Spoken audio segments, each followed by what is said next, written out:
यीशु मसीह को देखा कि कभी उसने इंसान के प्यार की चाह की, ऑनर की चाह रखी। वो कहता है जैसे मैं अपने पिता के प्रेम में बना हुआ हूँ, वैसे तुम भी मेरे प्रेम में बने। आज मैं आपसे पूछना चाहता हूँ, आप में से कितने लोग हैं यहाँ पर जो इंसान के प्रति उम्मीद पूरी तरह से आपकी खत्म हो चुकी है और आप एक ही व्यक्ति पर निर्भर हैं, अपने खुदावन पर।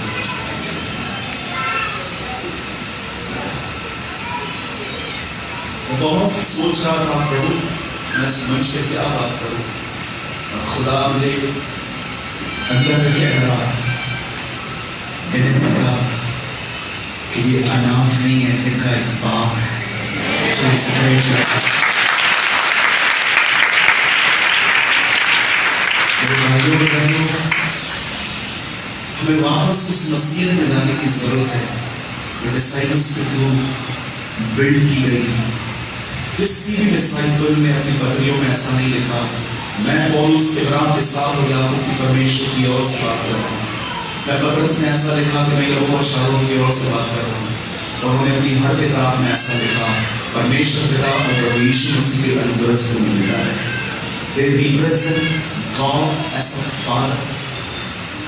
आज मैं आपसे पूछना चाहता हूँ, कितने लोग हैं यहाँ जो इस बात को जानते हैं कि उस बाप ने आपसे कैसा प्यार किया। मैं आपको बताना चाहता हूँ, ये मेरे लिए और मेरी टीम बैठी है पीछे। मैं आपको सच कहता हूँ, हमारे चर्च में हम इस चीज से ज्यादा किसी और चीज को वैल्यू नहीं देते हैं। हमारे लिए सबसे बड़ी ब्लेसिंग वो दीवारें नहीं है जो खुदा ने हमें दी। हमारे लिए सबसे बड़ी ब्लेसिंग ये नहीं है कि हमें पोजीशन है। हमारे लिए न सबसे बड़ी ब्लेसिंग ये है कि हम यूट्यूब पर हैं, हम जाने जा रहे हैं, दुनिया हमें देख रही है। हमारे लिए सबसे बड़ी ब्लेसिंग ये है, यीशु हमारे लिए मरा। That is the biggest blessing for us, for my team। हम हर दिन जब भी आराधना करते हैं, जब भी वचन शेयर करते हैं, जब भी हम एक दूसरे से मिलते हैं, हम हमेशा इस कॉन्शियस से मिलते हैं कि कोई हमारे लिए मरा और वो जिंदा है। पौलुस कहता है यदि तुम ये भूल गए हो तो तुम्हारा विश्वास करना ही व्यर्थ है। Read it in the book of Corinthians, वहाँ लिखा है यदि तुम ये भूल कर कुछ भी करो तो तुम्हारा जो फेथ है डेड फेथ। मैं आपसे विनती करता हूँ, हर दिन 5 मिनट में बच्चों को शेयर करूंगा, 15 मिनट्स। और मेरे पास आपको बताने के लिए एक बात थी कि क्यों आज हम अपने इनसिक्योर हैं। एक दिन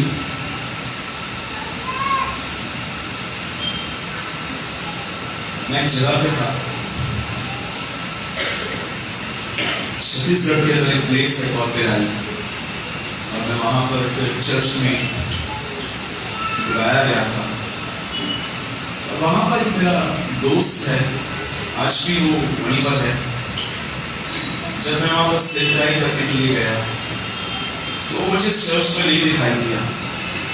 तो वहां पर मैंने पास्टर जी से पूछा, वो बंदा कहाँ है? उन्होंने बोला वो 10-15 दिन से चर्च में नहीं आया। और मैंने उससे कहा, उसको बोल मैं मिलना चाहता हूँ उससे। और जब उसे बुला के आए, मैंने उससे पूछा, विवेक था, आज भी है। मैंने उससे पूछा क्या बात है भाई, तू चर्च नहीं आता? इतनी अच्छी कलीसिया मिल रही खुदावन में, तो क्यों नहीं जाता? और उसने मुझे एक ऐसी चीज बताई जिसको सुन के मैं हैरान हो गया। बोला मेरे पास्टर ने चर्च की सफाई करने का काम 15 लोगों को दे दिया। मैंने कहा ओके।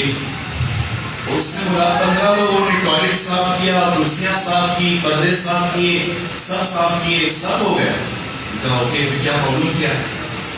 बोला 15 दिन के बाद 15 लोगों ने सफाई की, 15 दिन तक कंटिन्यू सफाई चली। और जिस दिन मीटिंग थी, पास्टर ने सबका नाम लिया, यहां से मिला नहीं। क्या कहा? पास्टर ने सबका नाम लिया लेकिन मेरा नाम नहीं लिया। और वो रो पड़ा, मैंने टॉयलेट धोए। मैंने ये किया था। क्या आप इस बात को जानते हैं? जब गुमराह पुत्र वापस आया तो बड़े बेटे ने क्या कहा? कोई बोल रहा था, हाँ,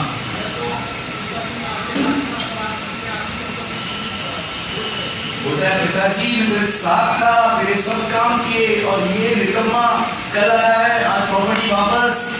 कितने लोगों ने उस बेटे के अंदर ये नेचर देखा है, बाप के घर में भी वो अपने लिए जी रहा है।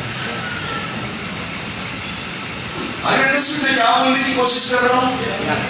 इस दुनिया के सबसे दुखी लोग वो हैं जो अपने लिए जिए, लेकिन इस दुनिया के सबसे ब्लेस्ड लोग हैं जिन्होंने अपना जीवन क्रूस पे छोड़ दिया और अब वो खुदा के लिए जीने लगे।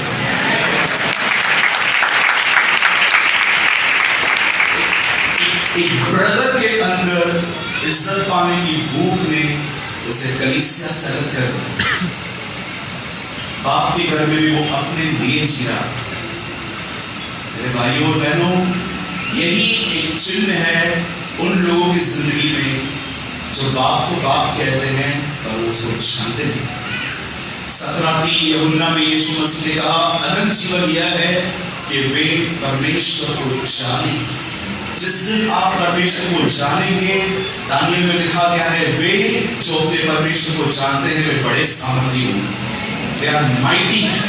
और याद रखिए, कई लोग जो सोचते हैं कि अनंत जीवन सिर्फ मरने के बाद है, मैं आपको बताना चाहता हूँ ये बिल्कुल सत्य है, लेकिन एक अधूरा सत्य है। पौलुस तीमुथियुस को कहता है अनंत जीवन को धर ले, होल इटर्नल लाइफ।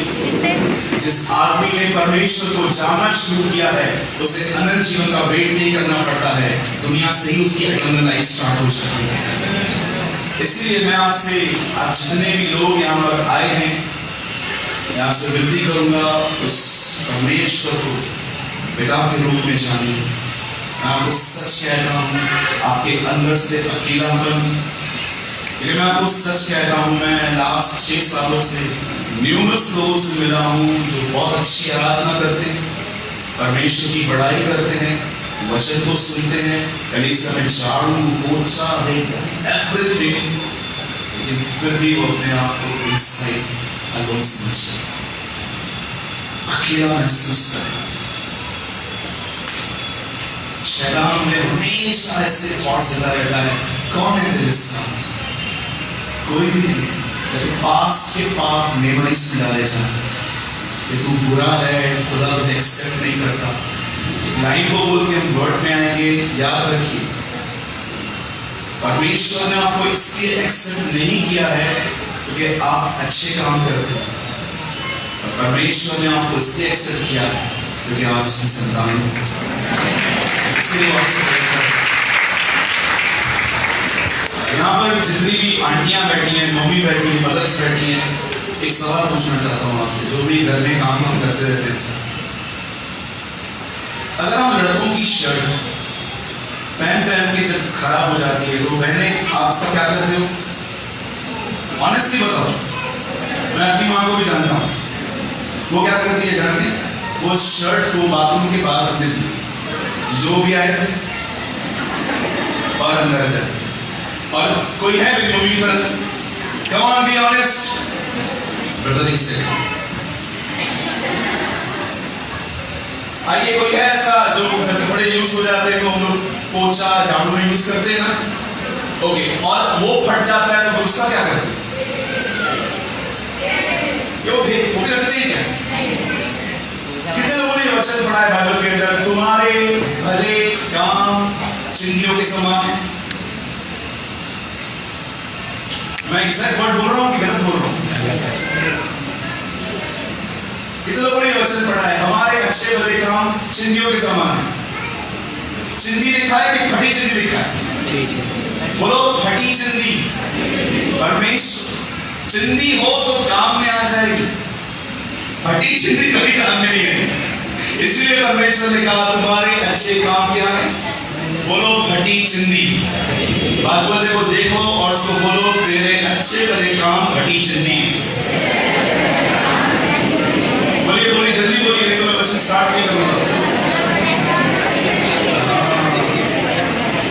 परमेश्वर ने चिंदियों के बदले हमें एक्सेप्ट नहीं किया है, परमेश्वर ने वजह से एक्सेप्ट किया है। आमीन। ये साइन है, मैं सच बोल रहा हूं। आइए हम सब वचन में आएंगे। I have only 15 minutes, right? Okay. आइए, जिनके पास भी प्रभु का वचन है, हम सब बोलेंगे गलातियों की पत्री।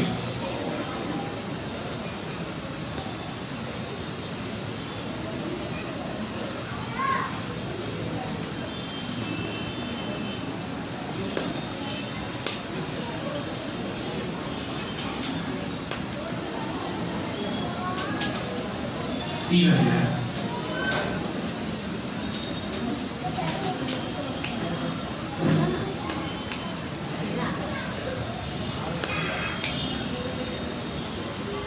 कोई मेरे साथ पढ़िए। 3 का 3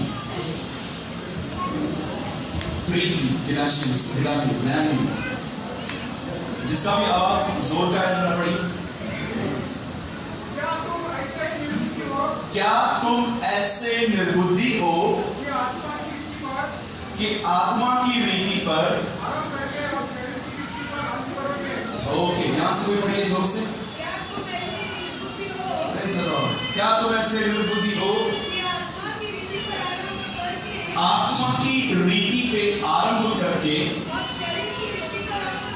शरीर की रीति पे अंत करोगे। मैं 3 गिनूंगा, आप में से हर व्यक्ति को अपने अपने बाइबल में नए एडनामी में आपको ये पढ़ना है। ओके, 1 2 3।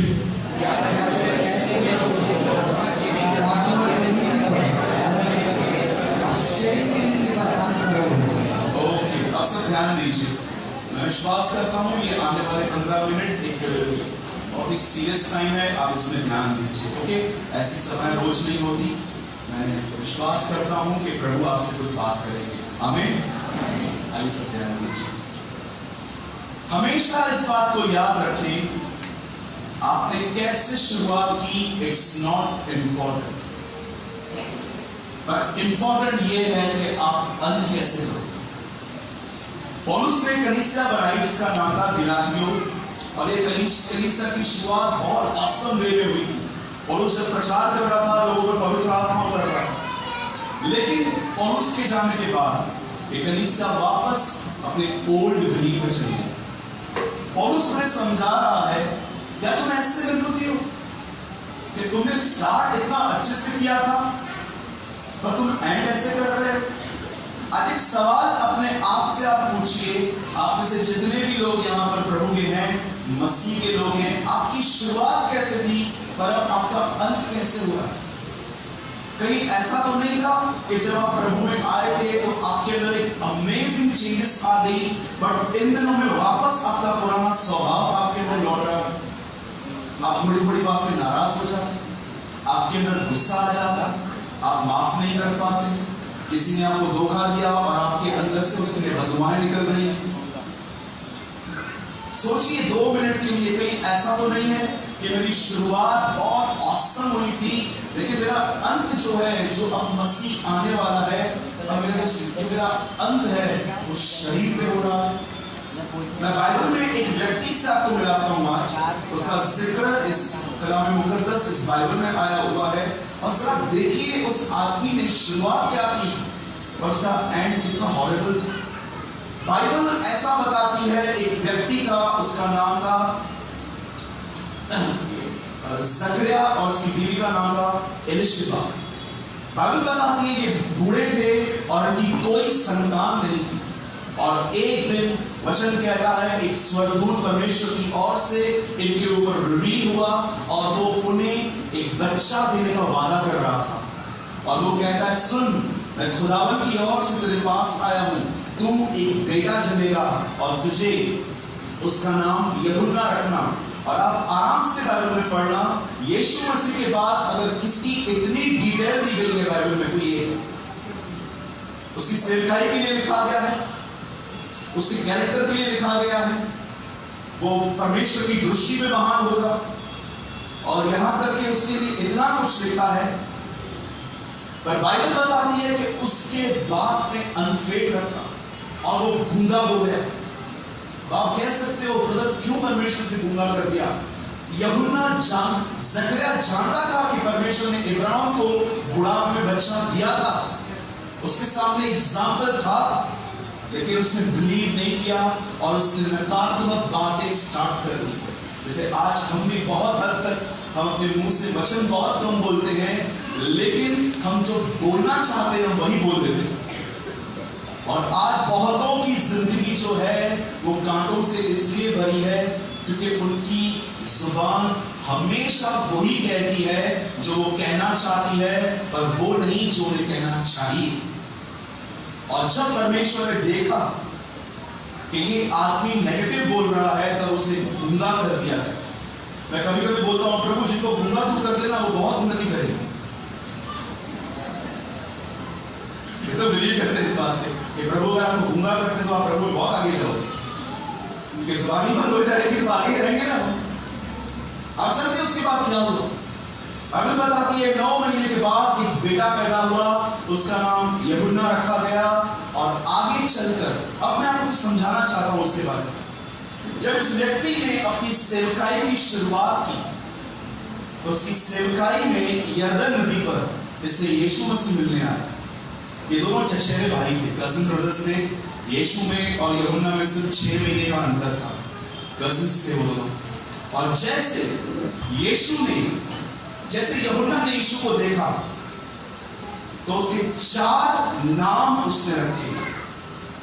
पहला नाम वो कहता है यह परमेश्वर का पुत्र। आप जानते हैं बाइबल के अंदर पहला व्यक्ति है यूहन्ना बपतिस्मा दाता, जिसने यीशु को पहचाना, he is the son of God. दूसरी बार वो उसका एक और नाम बताता है, कहता है यह वह परमेश्वर का मेमना है जो जगत का पाप उठा ले जाता है। उसके बाद तीसरा नाम वो उसे देता है कि यह वह है जो पवित्र आत्मा का बपतिस्मा देता है। और चौथा नाम जो उसको देता है वो कहता है यह दूल्हा है। एक आदमी इतना गहराई से वो जानता था कि जो आने वाला है वो यही है।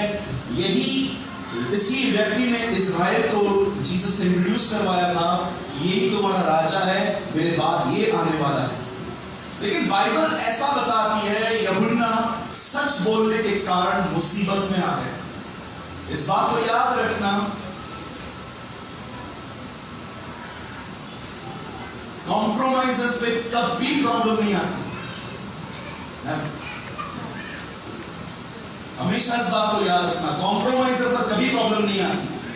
लेकिन जब आप सच्चाई के लिए खड़े होंगे ना, आपके अपने दुश्मन हो जाएंगे। लेकिन याद रखिएगा, डरना नहीं, खड़े रहना, खुदा तुम्हें ले आएगा बाहर। मैंने अपने लाइफ में, अपनी सेवकाई में बहुत विरोध फेस किया, लेकिन मैंने हमेशा यूसुफ की तरह अपने आप को रिवील न करना बेहतर समझा। आप जानते होंगे जब यूसुफ के भाई उससे मिलने आए तो उसने अपने आप को प्रकट नहीं किया, वो छुपा हुआ रहा। जब भी आपके लोग विरुद्ध बात करें ना, कुछ मत बोलना, शांत रहना, एक दिन खुदा तुम्हें बाहर ले आएगा। और आप जानते हैं उसके बाद बाइबल ऐसा बताती है कि उसने एक सच बोला। उसने एक व्यक्ति को कहा कि तेरा अफेयर रखना गलत है, you are in illegal relationship, तू जो कर रहा है वो गलत है। और इस कारण बाइबल बताती है उसे जेल में जाना पड़ा। और जैसे वो जेल में गया, वहां से एक संदेश उसने वहां पर यीशु को दिया, और ये संदेश अच्छे को चकरा देता है। वो अपने लोगों को कहता है जाओ, इससे पूछ के आओ, आने वाला यह है कि किसी और का इंतजार करें। कभी कभी आपको, मैं जब पहली बार बाइबल पढ़ रहा था और ऐसा कुछ मिस्टेक है लिखने वाले, मैंने 39 बाइबल्स पढ़ी, NLT, न्यू लिविंग ट्रांसलेशन, ये वो सब लिखा, सब में सेम लिख रहा था। देखा ऐसा कैसे हो सकता है? एक आदमी इतना गहराई से उसे जानता है और अंत में समय कहता है शायद ये नहीं है, कोई और है। मैं आपको बताना चाहता हूं, जो 2017 साल पहले जॉन द बैप्टिस्ट के साथ हुआ, वो सेम आज चर्च के साथ हो रहा। आज वैसे ही चर्च रन कर रही है। आप जानते हैं उसका प्रचार क्या था? उसका प्रचार था पहाड़ों को नीचे करो, रास्तों को ठीक करो, क्योंकि वो आ रहा है। आप भी जानते हैं, मैं भी जानता हूं, कोई पहाड़ तोड़ने के लिए नहीं कहा गया था, वो हमारी इनर लाइफ के लिए बात कर रहा था कि परमेश्वर उनमें आएगा जिन्होंने अपने घमंड को नीचे किया। मैं आपसे पूछना चाहता हूं, आप में से कितने लोग हैं जो खुदा में आने के बाद आप घमंडी नहीं, आप डे बाय डे नम्र होते जा रहे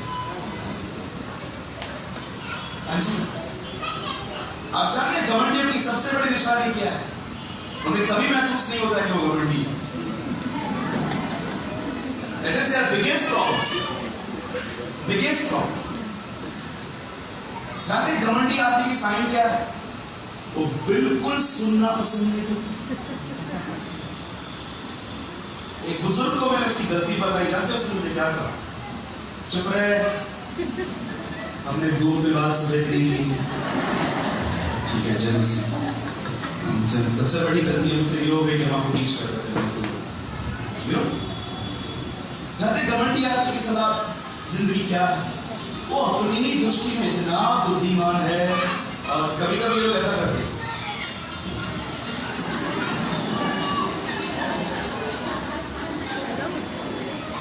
मैं एक सरमन तैयार कर रहा हूं, मैं जल्दी यूट्यूब पे डालूंगा।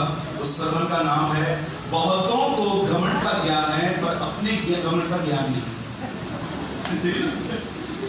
कि बहुतों को घमंड का बराबर ज्ञान है, घमंड ये है, पर अपने घमंड का ज्ञान नहीं। हाँ, आप जानते हैं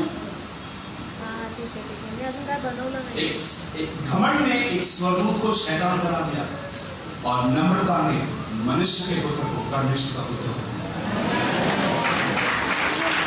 दिया। इस बात को जान लीजिए। अगर आपने आज ये बात नहीं जानी, मैं आपको सच कहता हूं, मुझे नहीं पता ये बात आप फिर कब सुनोगे।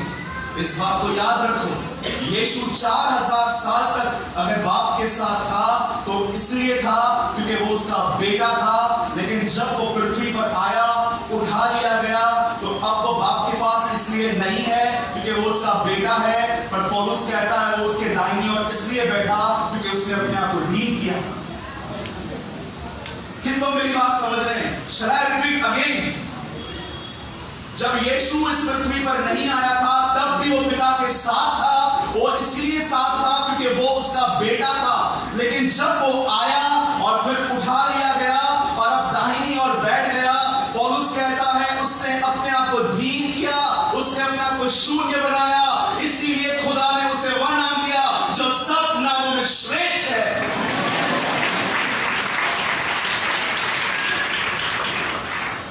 मेरी बाइबल बताती है मुबारक है वो जो हलीम है, धन्य है वे जो नम्र है, वे पृथ्वी के अधिकारी होंगे।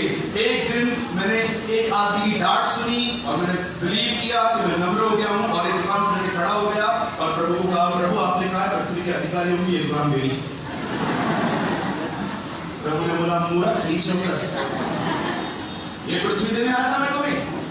और उस दिन मैंने अपने बाइबल में ऐड किया, मेरी बाइबल में ऐड कर सकता हूँ, मैंने ब्रैकेट में लिखा, धन्य है वे जो नम्र हैं, जब यीशु मसीह नए यरूशलेम में आएगा वो जमीन उनकी होगी। Jesus so much talk about coming world, जो तुम यहाँ बांधोगे वो वहाँ बांधा जाएगा, जो यहाँ इनकार करेंगे वहाँ इनकार किया जाएगा। So many times we preach about the coming world, वो आने वाले जगत की चर्चा कर रहा था। क्या आप इस बात को जानते हैं? यूहन्ना बपतिस्मा दाता इतने बड़े प्रॉब्लम में कैसे फंस गए?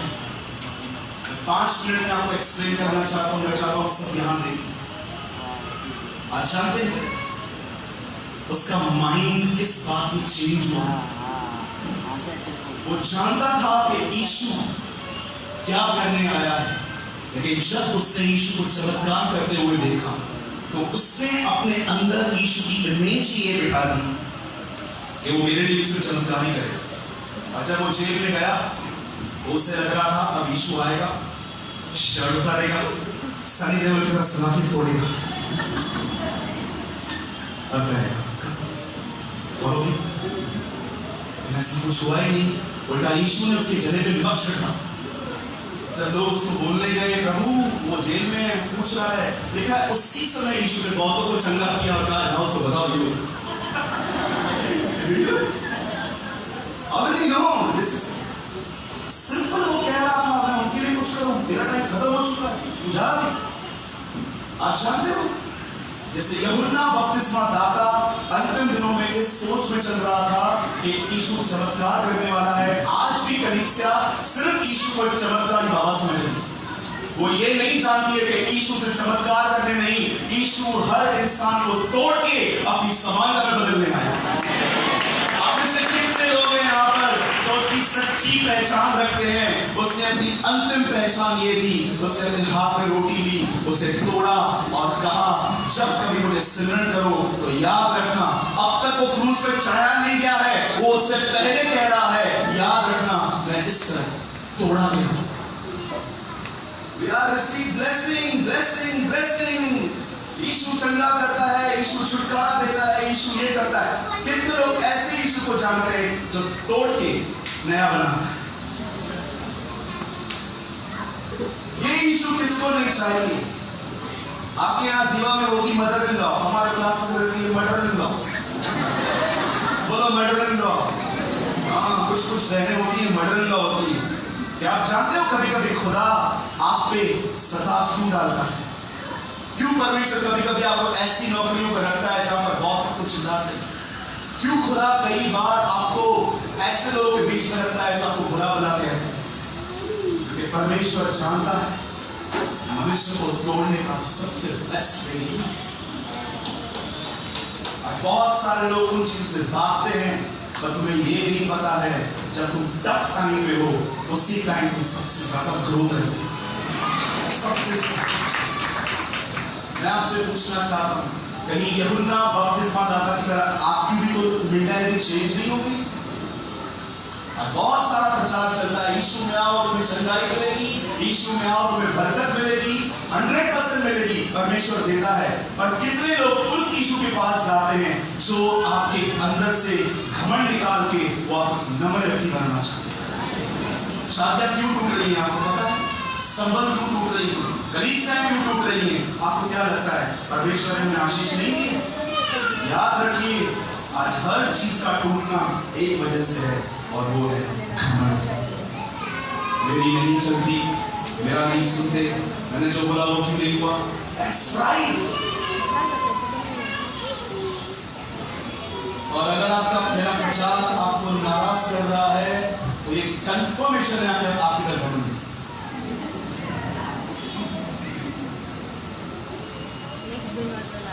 कितने लोग हैं जो चाहते हैं खुदा को तोड़ के नया बना?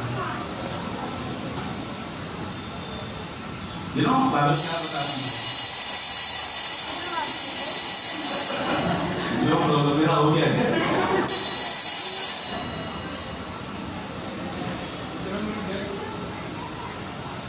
दो मिनट में क्लोज करेंगे, दुआ करेंगे।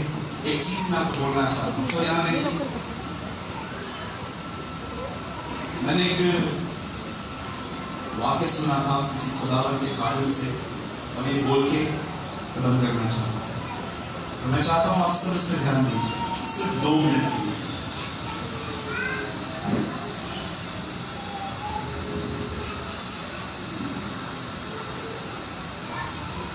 बेंगलुरु में एक दिन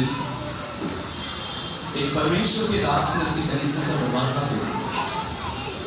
जैसे वो अंदर है, कलीसिया में कोई भी नहीं था। वो आके पुलपिट पे खड़े हो अपनी कलीसिया को निहार रहे थे जो पूरी खाली थी। 500 से 600 कुर्सियां पड़ी थी। अचानक उन्होंने एक चीज देखी जिसने उनकी जिंदगी को बदल के रख दिया। खाली चर्च। उन्होंने अपनी आंखों से देखा स्वर्ग से नीचे उतरा और उसके हाथ में रुमाल और वो रुमाल लेकर वो एक एक कुर्सी साफ कर रहा। आधे घंटे से ये यहाँ खड़े थे, उसे देख रहे थे, आंखें बंद कर रहे थे तो भी दिखाई दे रहा था, आंखें खोल रहे थे तो भी दिखाई दे रहा था। आधा घंटा हो गया, सब चेयर साफ की, इनके हाथ कांप रहे थे, पूरा पसीना आ गया था एसी के अंदर भी। और घूम घूम के जब वो वाइट व्यक्ति उनके पुलपिट पे आया और ये कांप रहे थे और वो उनको बोलते, साहब हाथ उठाइए, पुलपिट भी साफ कर देता हूँ। और यहाँ आ गए, वो व्यक्ति नैपकिन को लेकर साफ कर रहा है। जैसे वो नीचे उतर रहा था, इस खुदा के खादिम ने उससे पूछा, भाई साहब कौन हो आप? 40 मिनट से आपको देख रहा हूँ, चेयर साफ कर रहे हो, फ्लोर साफ कर रहे हो, पुलपिट साफ कर रहे हो कौन आप? मुझे बताओ, मेरा बदन कांप रहा है। जानते हैं उस आदमी से क्या काम है? कौन? इसे काम मुझे नहीं जानते। यीशु।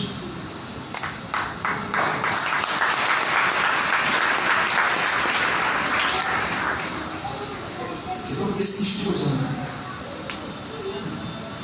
कहते हो मुझे चंगा ही दे, आप कहते हो मुझे गरीबी है तो आपको बरकत दे। आपको क्या, आप बोलते हो मुझे कुकिंग नहीं आती है, आपको कुकिंग सिखा। आप कहते हो मुझे ड्राइविंग नहीं आती, वो ड्राइविंग सिखा। आप जानते हैं उसमें सबसे अच्छी बात क्या है? सबके लिए सब कुछ बन जाता है। सब को बंद करने से इतना ही मैं आपको बोलना चाहूँ, शैतान मुझसे नहीं करता है मेरे पास बहुत बाइबल का नॉलेज, शैतान मुझसे भी नहीं करता है मेरे पास बहुत कुछ है। मैं आपको बताना चाह रहा हूँ, उसमें एक ही व्यक्ति से डरता है और वो है नंबर लोग। वो उसे बहुत डरता है क्योंकि वो जानता है इन लोगों ने फाइट करना बंद कर दिया है। यही वह जिनके द्वारा मेमना लड़ेगा। आप जानते हैं रेवलेशन में भीड़ है जिसके लिए लिखा गया है मेमना उनके द्वारा लड़ता है, वो नंबर लोग हैं। मैं चाहता हूं हम आप सब मेरे पीछे बोलिए, यह प्रभु की इच्छा है। सब बोलिए, यह प्रभु की इच्छा है कि इससे पहले कि यीशु बादलों पर दिखाई दे, उससे पहले यीशु मुझे दिखाई। हालेलुया। ये बिलीव करते हैं, ये हमारे खुदा की इच्छा है, ये उसकी मर्जी है कि इससे पहले कि यीशु बादलों में दिखाई दे, उससे पहले वो हमारे अंदर दिखाई दे। कमान जय मसीह। आइए सब खड़े हो जाएं। Thank you Lord Jesus. अपनी आंखों को बंद कीजिए। जब एक बार फिर से खुदा को अपनी जिंदगी देना चाहते हैं, I sing a song to our sing for the Lord. आइए आंखें बंद करें, हम 1 मिनट में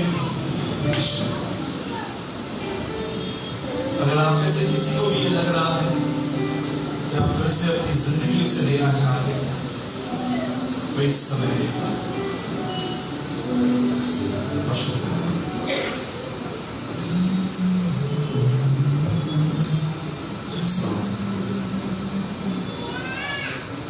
अपनी आंखों को बंद करेंगे और परमेश्वर का दास में आराधना अगुवाई कर रहा है। हम उसके साथ बहते रहेंगे। एक गीत गा के हम आपने दुआ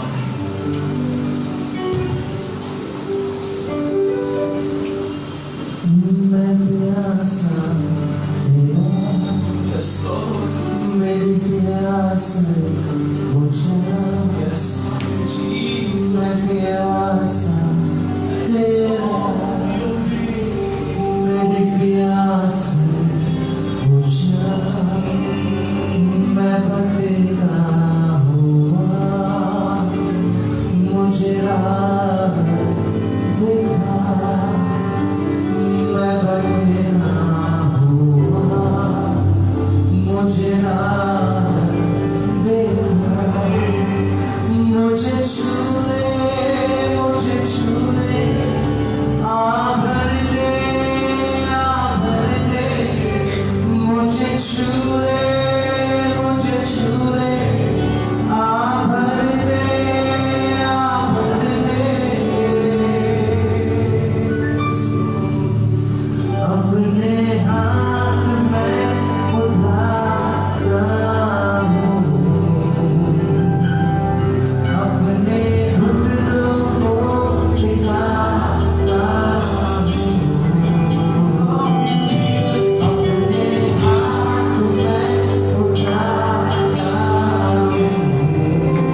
जो भी हो उसके फजल के कारण